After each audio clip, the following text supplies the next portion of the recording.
Pulso kan Banwaan digdi sa programang Ano Daw Banwaan sa 97.5 Bangon OK FM. Diyos maray na aldaw po sa Saindo Gabos, iniliwat si Ervin Borja sa programang Ano Daw Banwaan. Mga tugang kadakol pong mga pangaran na nagruruluwas ng unyan na madaralagan sa 2022 national as in local election. Sa presidential as in vice presidential posisyon, nagkapira naman ang nagruruluwas ng mga tambalan.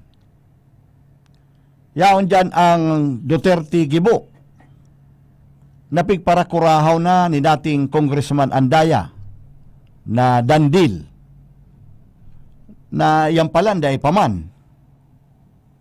Igwaman ni nagluluwas na Lacson asin Soto na ang sabi pig-aaradalang paninda kung ano ang mga problema kang nasyon bago madesisyon kung malaban.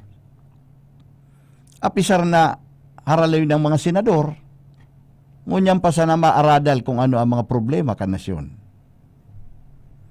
Yaon man ang posibleng pagdalaga ni Pacquiao sa pagkapresidente. Kundi, pinapaadal mo na ni Presidente Duterte kan foreign policy. Tanganing bako sa ng purunite an aram pag naging presidente. Yaon man ang tambalan na Sara Duterte, Bongbong Marcos. Napigtutulod man kan nagbabarabaliktad na congressman kan Albay na si Congressman Salceda. Yaon man mga tugang ang pangaran kan pirming hakag na pirming palaban na si dating Senador Trillanes. Nasa sambitan man ang pangaran ni Grace Poe. At sa tuyang kababayan na si Vice President Leni Robredo. Nasagkod nyo niyan dahil tapaman maaraman kung saan na flag ceremony ang gusto niyang atindiran, sa Malacanang o sa Karangkang. Kabali pa sa mga pangaran, iuman ang pangaran ni Isko Moreno na dahil pa nga ni intirong nalilinig ang basura sa Manila, gusto nang linigo ng basura sa intirong Pilipinas.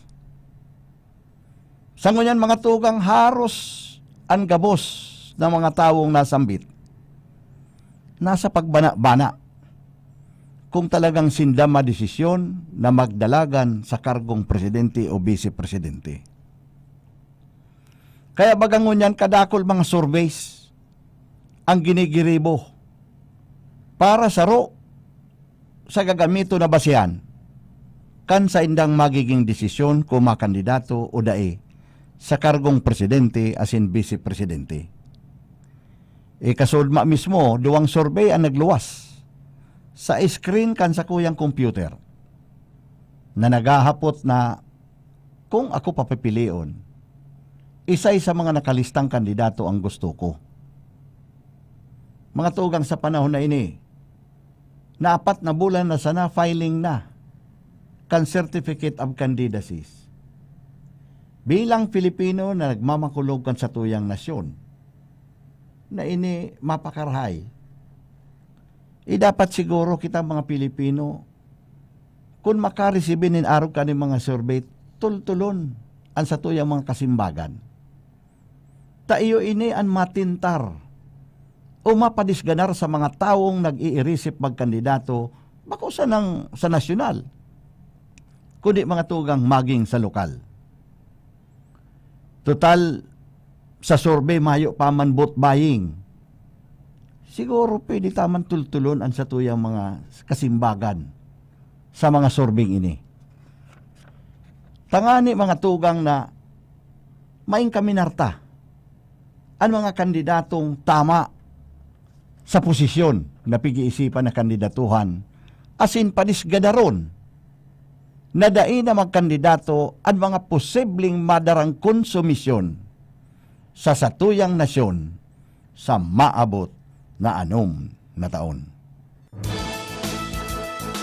Ano Daw Banwaan ang pagdesarrollar kan nangingenot na isyu kan aldaw, ang pagkuha kan pulso kan banwaan. Digdi sa programang Ano Daw Banwaan sa 97.5 Bangon OKFM.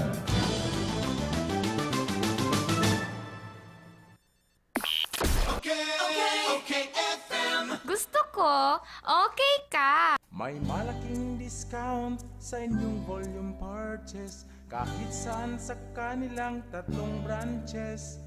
Ang CBS Supermart ay walang kapares sa lowest price at customer service. Kumpleto ang paninda, wala nang hahanapin pa. May